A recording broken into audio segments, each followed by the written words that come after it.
Back then, I was just a girl with a pair of scissors and a dream, working in a no-name salon on the edge of town. My life was as ordinary as they come, filled with small talk, hair dye, and the buzz of hair clippers. Then, he walked in, a regular Joe needing a trim, but that haircut was about to change everything. "Hey, got time for a walk-in?" he asked, poking his head around the door, casual, like he was just in the neighborhood. I glanced up, meeting his gaze for the first time. "Sure thing, take a seat." I motioned to the empty barber chair. He sauntered over, all easy confidence, and plopped down. "I'm Tom," he said, throwing me a grin that felt like it could melt the hardest of hearts. "Lydia," I replied, trying to sound cool and professional as I draped the cape over him. "So, what are we doing today? Just a trim, or are you looking to shake things up?" "Just a trim," he chuckled, his eyes meeting mine in the mirror. "Don't think I'm ready to shake up anything just yet." As I started cutting, we fell into easy conversation. Turns out, we both had a thing for old rock bands and crappy horror movies.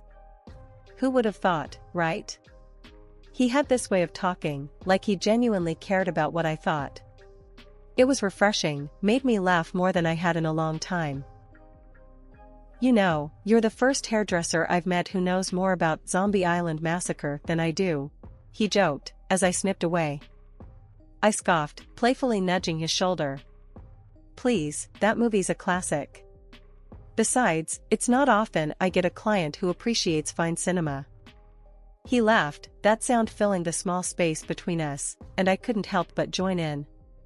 By the time I was done with his hair, it felt like we'd known each other for years instead of minutes. "There, all set," I said, brushing off the last few hairs from his neck. "What do you think?" He studied his reflection, running a hand through his freshly cut hair, then flashed me another one of those killer smiles. "Looks great, Lydia. You've got magic hands." I felt a blush creep up my neck. "Thanks, Tom. That'll be $15. He handed over the money, his fingers brushing mine for a split second. "How about I take you out for a drink to say thanks? There's this dive bar around the corner, nothing fancy, but it's got character." I hesitated, not because I didn't want to go, but because it felt like stepping into uncharted territory. "I don't know." "Come on," he coaxed, his eyes twinkling with a mix of challenge and something softer. "When was the last time you did something spontaneous?" That night at the bar, Tom and I talked about everything under the sun, from our dreams to our favorite pizza toppings. Our casual dates quickly turned into something more. Nights out at the dive bar became cozy evenings in, cooking dinner together or binging on those crappy horror movies we both loved. Our banter was easy, full of laughs and those tough, no-bullshit conversations that only made us closer. "Lydia, I think this is it for me," Tom declared one evening, his usual playful tone replaced by something deeper, more serious. His sincerity took my breath away.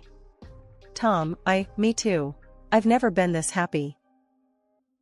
Not long after, we decided to tie the knot. A couple of years down the line, our son, Alex, came into the world, making our small family feel complete. Watching Tom become a father was like falling in love with him all over again. Raising Alex was a wild ride, filled with laughter, late-night feeds, and learning on the fly. Tom and we were figuring it out as we went, leaning on each other through the sleepless nights and the baby milestones. Our little apartment was always a mess, toys everywhere, but it was our mess, our perfect little chaos. "Lydia, have you seen my socks?" Tom would holler from the bedroom, over the sound of Alex's giggles as I chased him around the living room. "In the drawer where they always are," I'd shout back, trying not to trip over the myriad of toys strewn across the floor. Life was good, simple but good. As Alex grew, so did our family dynamic. He was this bright, curious kid with a wild imagination and an even wilder energy level. Keeping up with him was a full-time job, but Tom and we tag-teamed it like pros. 30 years have passed at such a pleasantly insane pace. Then came the day Sarah walked into my salon. She was a breath of fresh air, with her easy smile and her way of making you feel like you'd been friends for years.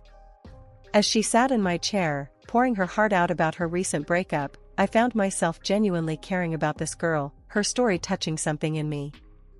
"Men are trash," she huffed, a fire in her eyes as she recounted her tale of woe. I couldn't help but laugh, snipping away at her hair. "Not all of them, surely.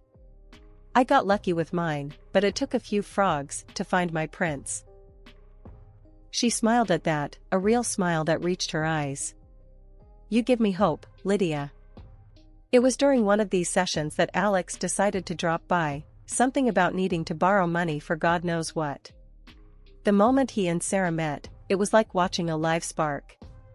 They hit it off instantly, their chemistry undeniable. "Mom, Sarah's cool, where'd you find her?" Alex asked later, trying to sound nonchalant but failing miserably. "In my chair, where else?"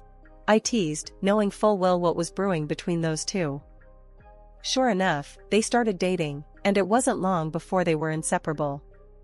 Watching them together, it was like witnessing a whole new chapter beginning, not just for them, but for our family too.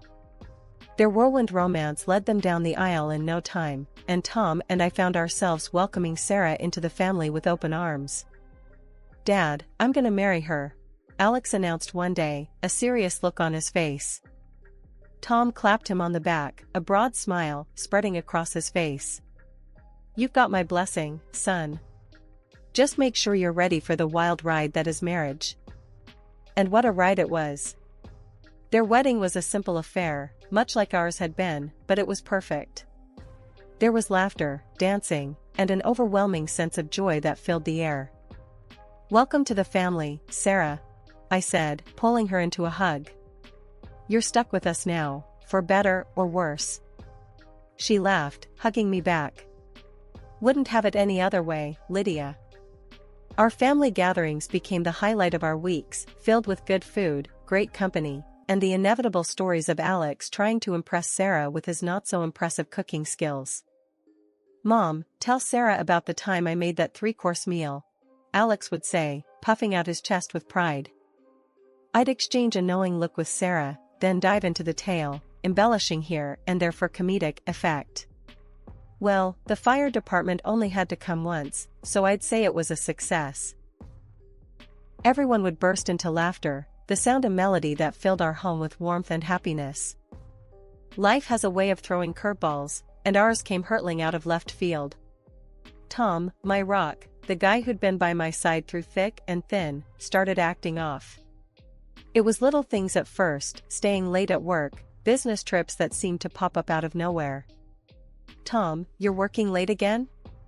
I'd ask, phone cradled between my ear and shoulder as I tried to juggle dinner prep. "Yeah, babe, big project. You know how it is." His voice came through, tired but edged with something I couldn't quite place. I did know, or at least I thought I did. But then the late nights started stacking up, becoming more the rule than the exception. "And the gym?" Tom hadn't stepped foot in one since I'd known him, and suddenly he's all about fitness, talking about getting in shape like it was his new religion. One evening, as he laced up his sneakers, I couldn't hold back my curiosity. "Since when do you care about hitting the gym?" He chuckled, a sound that used to warm me but now felt like it was skating over something colder. "What, can't a guy want to look good for his wife?" His words should have soothed me, but they didn't. There was a gap between us that words couldn't bridge anymore. Then there was Sarah, our son's wife, who'd been like a daughter to us. She was in on these family dinners, laughing and joking, yet I noticed she'd started spending more time on her phone, smiling at texts in a way that seemed off. "Who's keeping you smiling like that?" I asked her one afternoon as we cleared up after lunch. "Just a friend from work, you know how it is," she replied, her gaze darting away from mine a little too quickly. "Yeah, I know how it is," I echoed, a sinking feeling in my stomach. Things came to a head when a friend of mine, Jenna, pulled me aside one day. We were at the market, and out of nowhere, she said, "Lydia, I saw Tom at the hotel downtown, and he wasn't alone." My heart stopped. "What are you talking about, Jenna?" "Tom's been on a business trip." She hesitated, then pulled out her phone, showing me a video. There he was, my Tom, arm around a woman. That alone was a gut punch, but when the woman turned her face towards the camera, the ground slipped away beneath me. It was Sarah. I felt like I was choking, the air too thick to breathe. This has to be a mistake, I whispered, more to myself than to Jenna. I wouldn't tell you if I wasn't sure, Lydia, Jenna said, her voice full of sympathy I didn't want or need. I nodded, numb, asking her to send me the video before we parted ways. When I got home, Tom was his usual self, asking about my day with that same distracted air. I looked at him, really looked at him, and saw a stranger where my husband used to be. Everything's fine, I lied smoothly, the words tasting like ash in my mouth. Just the usual day. I needed time to think, to plan, to figure out what the hell I was going to do. Later, alone in our room, I watched the video again. And there it was, the truth I couldn't deny any longer. All of Tom's late nights, his newfound love for the gym, it all made a sickening kind of sense.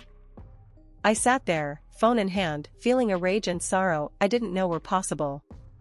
Tom, the man I'd spent my life with, and Sarah, who I'd welcomed into our family with open arms, had betrayed me in the most unimaginable way. The days following the revelation felt like walking through a thick fog, each step heavier than the last. But I knew I had to clear the air, for my sake and Alex's.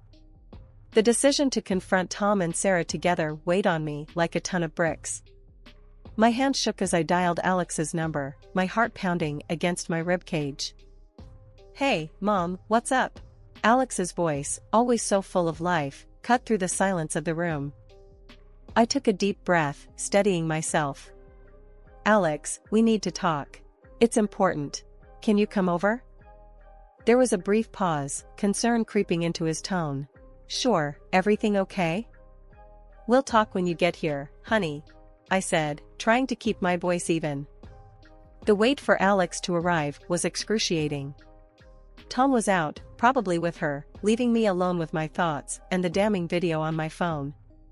When Alex finally walked through the door, his brows were furrowed in worry. Mom? You're scaring me. What's going on? He asked, closing the door behind him. I motioned for him to sit down, my hands trembling as I passed him my phone. Watch this, I said, the words barely a whisper. Alex's confusion turned to shock, then horror as the video played out. He looked up at me, his eyes searching for an explanation, any explanation that could make this nightmare make sense. Mom, please tell me this isn't real, he begged, the pain in his voice a mirror of my own. It's real, Alex.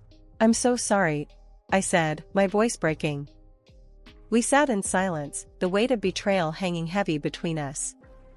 After what felt like an eternity, Alex spoke up, his voice hardened with resolve. We need to confront them.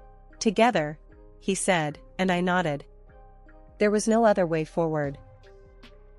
The dinner table was set, a macabre stage for the unraveling of our family. Tom and Sarah arrived together, oblivious to the storm they were about to walk into.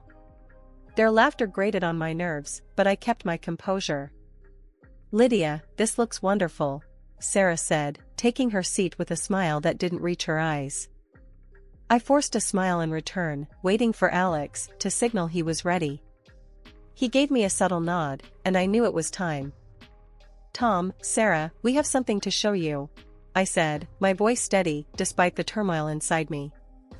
I played the video, watching their faces closely.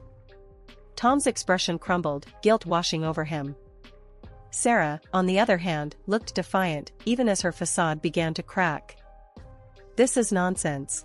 It's not what it looks like, Tom stammered, looking from me to Alex, desperate for any sign of belief. What, are you going to deny it? Even now?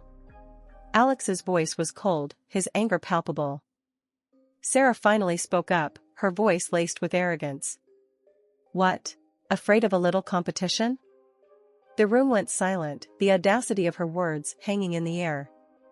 Tom looked defeated, the reality of his actions finally dawning on him. Competition? Is that what I am to you? I asked, my heart breaking all over again. Alex stood up abruptly, his chair scraping against the floor. I want you out of my house, now. He directed at Sarah, his voice leaving no room for argument. She scoffed, her delusion seemingly boundless. We need housing.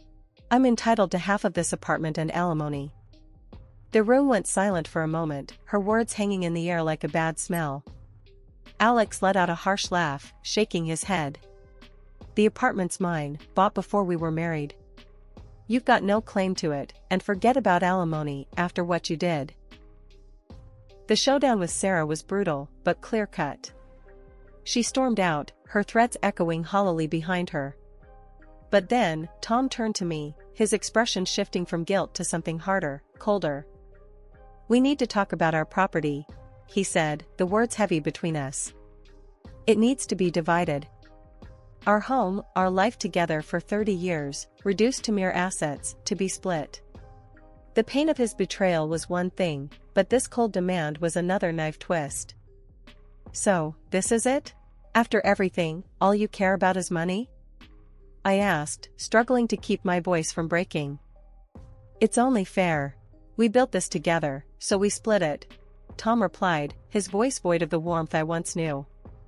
The divorce was nothing short of a soap opera, with more drama and screaming than I'd ever experienced in my life. Courtrooms aren't exactly the place for airing family secrets, but there we were, laying it all out for the judge to see. Tom had decided to throw in his lot with Sarah, his son's ex-wife, of all people. If you'd told me a couple of years ago that my life would turn into this mess, I'd have laughed in disbelief. After the judge banged that gavel for the last time, declaring us officially divorced, Sarah had the nerve to gloat. Guess you're on your own now, huh? Kinda old to find someone decent, she sneered, thinking she'd struck a nerve. I just smiled at her, shaking my head. Honey, if Tom's your idea of a decent man, I'm better off alone, I said, walking away with my dignity intact. Let her have Tom and all the headaches that came with him. I had bigger fish to fry. With my share of the property settlement, I bought a modest apartment in a quiet part of town. It was no palace, but it was mine, a fresh start. The rest of the money went into my dream, a beauty salon of my own. The day I opened the doors to the public, I felt a mix of nerves and pride. This is it, Mom. You're gonna knock 'em dead, Alex said, hugging me tight before the first customers walked in. And he was right. Word of mouth spread, and before I knew it, Lydia's Oasis was the go-to spot in town. The online reviews raved about the place, and my heart swelled with pride every time I read a new one. Alex's life took a turn for the better, too. He met Emily, a woman as far from Sarah as the moon is from the sun. When they got married, it was a small affair, full of love and laughter, the complete opposite of his first wedding. And then came the twins, my beautiful grandbabies, filling my life with joy I didn't know was missing. Babysitting duty, Mom. You up for it? Alex would ask, dropping the twins off so he and Emily could have some much-needed couple time. Bring it on. These munchkins are no match for Grandma, I'd reply, gearing up for a day filled with games, giggles, and the occasional diaper disaster. Sarah's words from the courthouse echoed in my mind, and I laughed. Old and alone? Far from it. I was surrounded by love, my business was thriving, and my heart was full. I didn't just survive, I flourished. And as for Tom and Sarah, well, let's just say I wished them all the happiness they deserved. That call, it hit me like a freight train out of nowhere. Tom, of all people, with his voice oozing confidence like he was entitled to something from me. Lydia, you know, that salon of yours. I was thinking, given how well it's doing and all, it's only fair I get a piece of it. After all, wasn't it my money that got it started? He had the audacity to claim. I felt my blood boil, but managed to keep my cool. Oh, is that so? I played along, curiosity getting the better of me. Why don't we meet and chat about this, Tom? Say, next week? The call with Alex that followed was a whirlwind of emotion. Can you believe this, Alex? After everything, he still thinks he can squeeze more out of me. Alex was furious on my behalf. Mom, this is ridiculous. Let's dig up some dirt on him. A private investigator should do the trick. The week that followed was surreal. I was physically at the salon, but my mind was miles away, lost in thought and worry over what Tom was plotting. My staff and regulars could tell something was up. "You all right, Lydia? You seem distracted," they'd say. "Just an old ghost decided to pay a visit," I'd quip back, forcing a smile. But the anxiety gnawed at me, wondering what dirt the investigator would unearth. Finally, the report landed in my hands. The findings were a mix of the expected and the utterly shocking. Tom and Sarah's life wasn't the picture-perfect scene they had been painting. Oh, how the mighty had fallen. I couldn't help but laugh, a deep, guttural sound that surprised even me. With this in my arsenal, I was more than ready to face Tom. Walking into that bustling cafe, my stomach was in knots, but my determination was ironclad. Spotting Tom and his little family setup was like watching a bad soap opera live. He was there, grinning like a Cheshire cat, with Sarah, heavily pregnant, and this young dude introduced as her brother. Right off the bat, the scene was ripe with pretense. Tom wasted no time, launching into his spiel with gusto. "Lydia, so good of you to join us. Look, we're expanding the family," he said, gesturing towards Sarah's belly with a pride that seemed misplaced. "And we got to thinking, what's better for our future than having a stake in your salon? It's booming, and Sarah here, she's got the knack. She's dreaming of her own place." I couldn't help but laugh, not a polite chuckle, but a deep, from-the-gut laugh. "Tom, you're dreaming if you think you're entitled to any part of my salon. But, let's cut to the chase, shall we? You, my dear ex-husband, are not the father of Sarah's baby." The table went dead quiet, the air thick with tension. Tom's smile faltered, confusion etching his features. "Lydia, what the hell are you talking about?" I took my time, pulling out the photos, videos, and the clincher, the medical documents. "This young man," I said, pointing at the so-called brother, "is actually your wife's lover, not her brother. And Tom, about being a dad again, remember our little chickenpox saga? The doctor was quite clear about the aftermath, infertility." Watching the color drain from Tom's face was, I admit, a guilty pleasure. Sarah's smugness evaporated, replaced by panic, while her brother looked ready to sink through the floor. Tom leaped up, rage contorting his face, turning towards the young man with fire in his eyes. You're dead, mate." The cafe erupted into chaos, patrons scrambling to get a better view, phones out, recording every second. Sarah was shrieking, her brother trying to defend himself, and Tom looking like he wanted to tear the world apart. I stood, my voice cutting through the mayhem. "I've had enough of this circus. You three deserve each other." I didn't wait for a response, didn't look back to see the aftermath of the bomb I'd dropped. Walking out of that cafe, the air never tasted sweeter, the sun never shone brighter. After the cafe showdown, life seemed to pick up speed, barreling towards a future I was eager to meet head-on. One morning, as I unlocked the salon's door, I was greeted by the familiar faces of my staff, each one a key player in my journey to rebuilding my life. "Morning, boss lady. Ready to conquer the day?" Jenny, my top stylist, called out with a grin. I chuckled, flipping the sign to open. "With you lot by my side? Always." The day was a whirlwind of snips and styles, laughter and gossip, the kind of day that reminded me why I'd fallen in love with this business in the first place. As we were closing up, Alex and Emily stopped by, the twins in tow, their faces smeared with what looked suspiciously like chocolate. "Grandma, look what we made at school today," one of the twins, Mia, exclaimed, holding up a drawing that was more abstract than anything. I crouched down to their level, pulling them into a hug. "This is going straight on the fridge, my little artists." Alex watched us, a soft smile on his face. "You're doing amazing, Mom. I'm proud of you." I stood up, ruffling the twins' hair. "We're doing amazing, Alex. This family, this life, it's more than I could have asked for."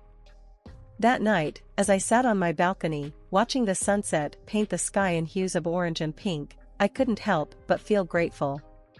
Grateful for the struggles that had shaped me, for the betrayal that had tested me, and for the love that had seen me through. Tom and Sarah were now just footnotes in my story, a story that was far from over. I had chapters yet to write, adventures yet to embark on, and love yet to give. The dawn of a new day had never felt so sweet, so full of promise. All right, everyone's presentations are done. Nick, the manager, said as he tried to move the discussion forward. Excuse me, I haven't. I recently found out something. Nick interrupted me and began to speak. There's apparently someone in this department who didn't graduate high school and is just a part-timer. Meetings should be for employees only. Absolutely right. His lackey, Mike, of course, agreed with Nick. I'm leaving. After leaving the meeting room, I started to shut down my computer. I noticed that an email had arrived, not in my personal inbox, but in the company's shared email. Thinking, there's no point in speaking up, no one will listen, I went home quietly. The next day, I heard a commotion from Nick's desk. He was staring at his computer screen, his face pale. Nick! Is something wrong? Mike looked at the screen with him. And he turned even paler than Nick. Why is he so angry? Knowing the reason for Mike's distress, I thought to myself, serves them right. My name is Adam. My mother passed away when I was in the 9th grade, and I was raised by my father. Well, you could hardly call it being raised. After my mother passed, my father changed. He drowned his sorrows in alcohol, and though he still went to work, he squandered our living expenses on horse racing. Because of that, I had to start working part-time as soon as I entered high school. Every month, I went to the convenience store with bills in hand that couldn't be auto-deducted from my father's account. Even though I endured it because I didn't want to be alone, I reached my limit in my 2nd year of high school and dropped out. I found a live-in job at a distant inn. Thank you for everything. The day I left home, my father, still staring at the TV, spoke. Take care. That was our last conversation. Back then, 18 wasn't the age of majority, so I needed my father's permission to work, and I couldn't hide my place of employment. Yet, my father never visited me even once. I kept working just to survive, and before I knew it, I was 42. Years of hard work paid off, and I was transferred to the headquarters. I was thrilled to be recognized by the company, as I thought I'd be working in the field until retirement due to my lack of formal education. Listen up. Our work can change the future of our employees. Don't drag us down.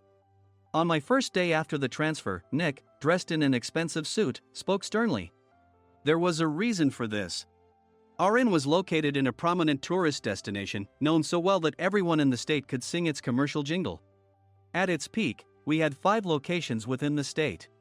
But that was long ago. Due to financial difficulties and aging facilities, only the place where I had worked for many years and the original establishment remained. I was prepared to lose my job anytime, but now there was a glimmer of hope. With the rise of social media, the tourist area where the inn was located started gaining attention again.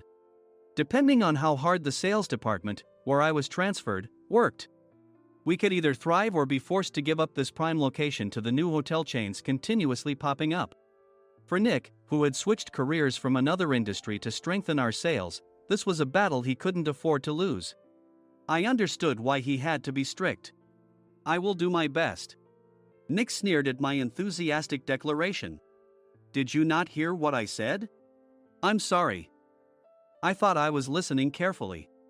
Out of habit from years of customer service, I apologized reflexively, though I had no idea what had offended him.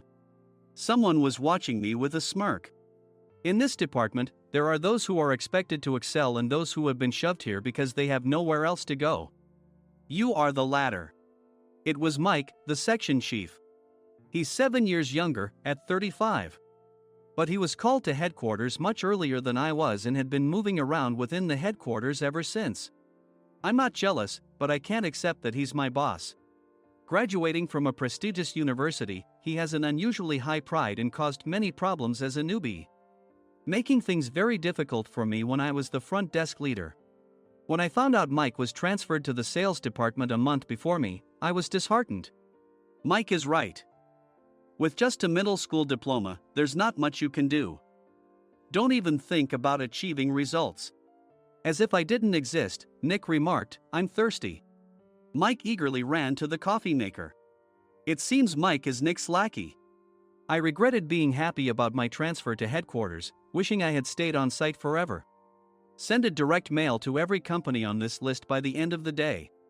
Nick only assigned me tasks that even a new graduate could handle. What? There are over 1,000 companies. You want me to send to all of them by today? Yes, if you and your fellow misfits split the work, even those with nowhere else to go should finish by today. I glanced at the employees typing away expressionlessly. They were worn out from customer service, only thinking about leaving on time, or were women reassigned after having children. With zero motivation for work. Even Sam, a new graduate from the same university as Mike, who was supposed to be among the expected achievers, had no enthusiasm for the job.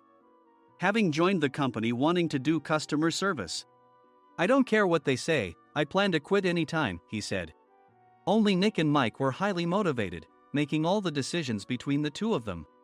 I originally only wanted to work at the inn to survive and had no particular attachment to this job.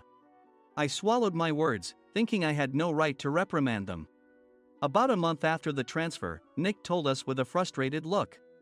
To commemorate the 50th anniversary, we've decided to create a plan exclusive for one group per day.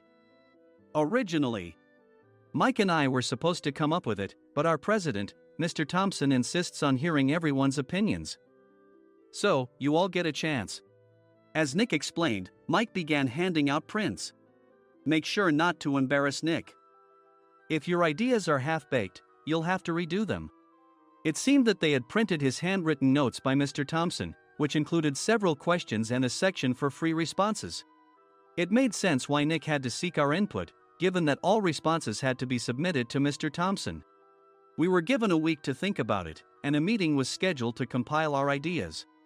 My plan is to let guests enjoy both the old and modern America. Nick began the presentations. Guests would watch a master confectioner at a nearby traditional sweet shop make sweets in front of them. The welcome drink would be premium tea in a bottle. Nick's plan was certainly attractive. After his presentation, Nick called on us to present in the order we were seated. Just as I stood up for my turn. All right, everyone's presentations are done. Excuse me, I haven't. I recently found out something. Nick interrupted me. There's someone in this department who didn't graduate high school and is just a part-timer. He was likely talking about me. I joined the company as a part-timer and was made a full-time employee when I turned 20. That was 20 years ago, so Nick and Mike probably had no chance to know until recently. Meetings should be for employees only. Absolutely right. After that, Nick kept creating opportunities to solicit everyone's opinions, purposefully excluding me from speaking. The meeting unexpectedly heated up and went past the scheduled end time. A few people asked to leave, and the discussion continued with the remaining few. Still here? Normally, you'd leave in that situation. Though I had no attachment to the job initially, hearing kind words from customers made me want to make them happier. For someone like me, with nowhere to go, the inn was my home and customer service was my life. I felt pathetic about my current self. I'm leaving. I left the conference room and started shutting down my computer. I noticed an email had arrived, not in my personal inbox, but in the company's shared email. Thinking no one would listen to what I had to say anyway, I quietly went home. The next day, while preparing the DM as instructed, I heard a commotion from Nick's desk. In his haste to stand up, he hit his knee on the desk. He stared at his computer screen, his face pale. Nick! What's wrong?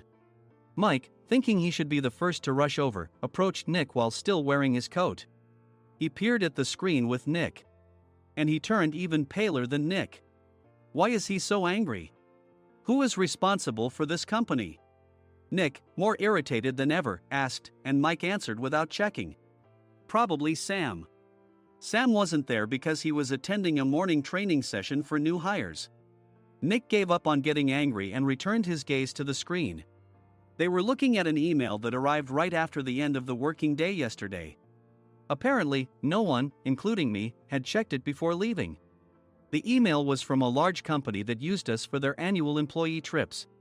The president and executives of that company also frequently used our services personally. President of the company, Mr. Mason himself had declared that neither he nor his company would ever use our services again.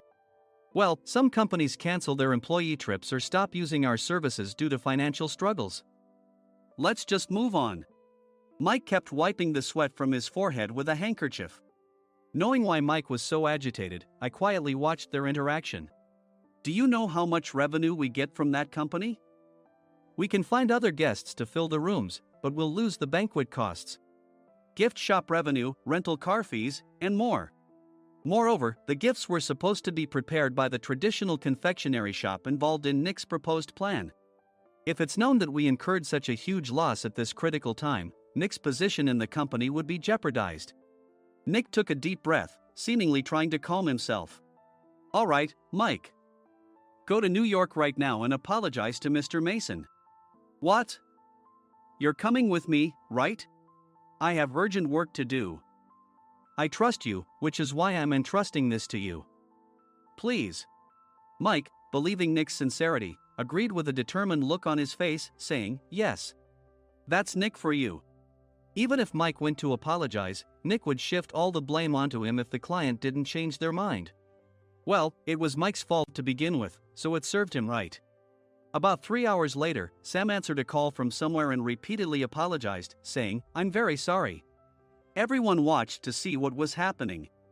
After ending the call, he informed Nick with a weary tone. When Mike arrived at the client's company, he only made things worse, further infuriating Mr. Mason. He was demanding, get his boss here immediately. It was no wonder Sam was exhausted, dealing with such a call right after returning from training. What is that idiot doing? All right, Adam, you're coming with me. If sacrificing Mike didn't work, then I must be next. Normally, I'd want to refuse at all costs, but I saw an opportunity in this situation. If I can be of assistance, I'd be happy to join you. I immediately followed Nick, and we flew to New York. When we introduced ourselves at the reception, it became clear how serious the situation was. As the receptionist personally escorted us to the president's office. Angry voices leaked through the door, making both Nick and me uneasy. Excuse me. I'm Nick, the supervisor. I understand my subordinate has caused you trouble, and I deeply apologize. Nick, with his experience in the corporate world, knew enough to offer an apology before excuses. However, his customer service skills left much to be desired. I sighed as I saw Mike trembling like a small dog in the corner of the room. What kind of training are you giving your subordinates? Mr. Mason glared at Nick with a red face. The intensity of his gaze made even Nick take a step back. Regrettably, I joined this company only 2 years ago and was unaware of Mike's issues. I should have identified his shortcomings sooner. Indeed. I should have realized sooner. No sensible person would come to apologize and then give a lengthy presentation on the drawbacks of not using their in. Nick froze, his mouth slightly open. Suspecting the worst, I picked up the documents that had fallen to the floor. It seemed Mike hastily prepared these documents on the plane, listing the disadvantages. Disadvantage 1, if you change the venue for the company trip, employees might suspect it's for cost-cutting reasons, leading to a negative impression. Reading it aloud half-jokingly, Nick snatched the papers from my hand and checked the contents with a furious expression. Among the stack of documents was a receipt from a nearby convenience store's copy machine. I felt a pang of dread, hoping he hadn't shown the receipt as well. What do you think he said when I asked what kind of nerve he had to do this? I'm very sorry. Faced with the dire situation, Nick must have thought there was nothing left to do but apologize. In a voice smaller than I'd ever heard from him, he uttered words of apology. He said, I'm a Harvard graduate. I don't believe I said anything wrong. Mike! What have you done? Forgetting his plan to pin the blame on Mike, Nick yelled loudly, even in front of Mr. Mason. I didn't do anything wrong. You're still saying that? Look at him. Mike pointed at me with a shaking hand. I was assigned to headquarters in my 20s and now I'm a section chief. This guy only made it to headquarters at 42. Everything I've done proves I was right. So why are we losing the contract? Having said his piece, Mike collapsed to the floor. Of course. You were sent there because you had nowhere else to go. Mike never expected to hear such words from someone he looked down upon. He lunged at me, and Nick hurriedly stepped in to stop him. Mr. Thompson told me Mike is a quick thinker, and to take good care of him. There's no way he was pushed aside. Don't make things worse here. He didn't say quick thinker, he said only quick-witted, didn't he? I don't remember that part. I recalled the many troubles Mike caused when he was a newbie. When Mike was on the front line, his pride was so high that he never apologized to customers. Customer service, especially in our job, doesn't work alone. It brings both good and bad situations. If the front staff or housekeepers made mistakes, or the cleaning company didn't properly clean a room, one had to apologize to the customers regardless of personal fault. Mike, in such situations, would never apologize, insisting he wasn't at fault. This often angered customers, and as the front desk leader, I frequently had to apologize on his behalf. He caused complaints and disrupted operations, which is why he was quickly moved to headquarters. In departments where he didn't interact directly with customers, his quick thinking was beneficial and things went well. But it seemed his flaws were starting to show. Corporate reservations are supposed to be entered into the system by the sales representative. But a quick check yesterday revealed that more than 10 items were missing from the client's reservation. The handover document clearly stated what needed to be prepared. Why didn't you enter it into the system? Why do we have to give them special treatment? Filling rooms near the banquet hall, setting up all the food in advance. Specifying the brand of wine, they're too demanding. No wonder he always angered customers, I thought, feeling a headache coming on. Grouping them in rooms near the banquet hall is for our benefit too. It makes it easier for the staff to set up beds and serve breakfast since everyone's schedule is synchronized. As for the other requests, Mr. Mason suggested them to lighten our load. I didn't know that. Nick finally seemed to realize that Mike was the one who had angered the client. What did you say to them? I just told them we wouldn't give them special treatment anymore. We shouldn't waste effort on things that don't bring in money. I was utterly exasperated at his lack of understanding of customer service. Of course, we shouldn't comply with unreasonable demands. But carrying over successful practices from past stays makes customers feel remembered and enhances their experience. Good memories encourage repeat visits. That's part of our job. I looked down at Mike, who was sitting on the floor. In our job, nothing is a waste. Mr. Thompson likely moved you to the sales department, hoping you'd finally understand this. How do you think he feels now that you failed to meet his expectations? Mike, tears in his eyes, fled the president's office. I was amazed he still hadn't apologized. You have it tough, Adam. It's okay, we're all employees of the same company. I deeply apologize for this disrespectful incident. Especially after all the care you've shown us. If it weren't for you, Adam, I really would have stopped staying here. When I heard you were moving to the sales department, I was willing to reconsider if you handled it. Seeing us talk so amicably, Nick's face contorted. Do you two know each other? Adam's service is excellent. I always requested him specifically. Normally, we don't accept specific staff requests, but we made an exception for Mr. Mason, adjusting my shifts accordingly. He had personally stayed at our hotel just before my transfer, and during casual conversation, I mentioned, I'm moving to the sales department soon. If I hadn't told him then, things could have been much worse. Please continue to take care of us. I look forward to it. On the return flight, Nick awkwardly offered me a can of beer. It's still working hours. Of course, I had no intention of forgiving him for a single beer. Nick might try to pin everything on Mike and avoid any consequences. While pondering this, a startling fact came to light. Nick, the tea bottles for the plan have arrived. I handed Nick a bottle labeled with our inn's name. They look good. What are you talking about? These are plastic bottles. I had assumed we would use the trendy, high-end bottling tea. But what arrived were ordinary plastic bottles of tea with customized labels. The only unique aspect was the label, which had the inn's name, making it look customized. Upon further investigation, I discovered that a substantial amount of money was set to be paid to the tea company. It was priced like bottling tea. Does this plastic bottle really cost $100 each? The tea inside is specially blended for us. The extra cost is for that. Wouldn't it be better to use another tea company? Or is there a specific reason we must use this one?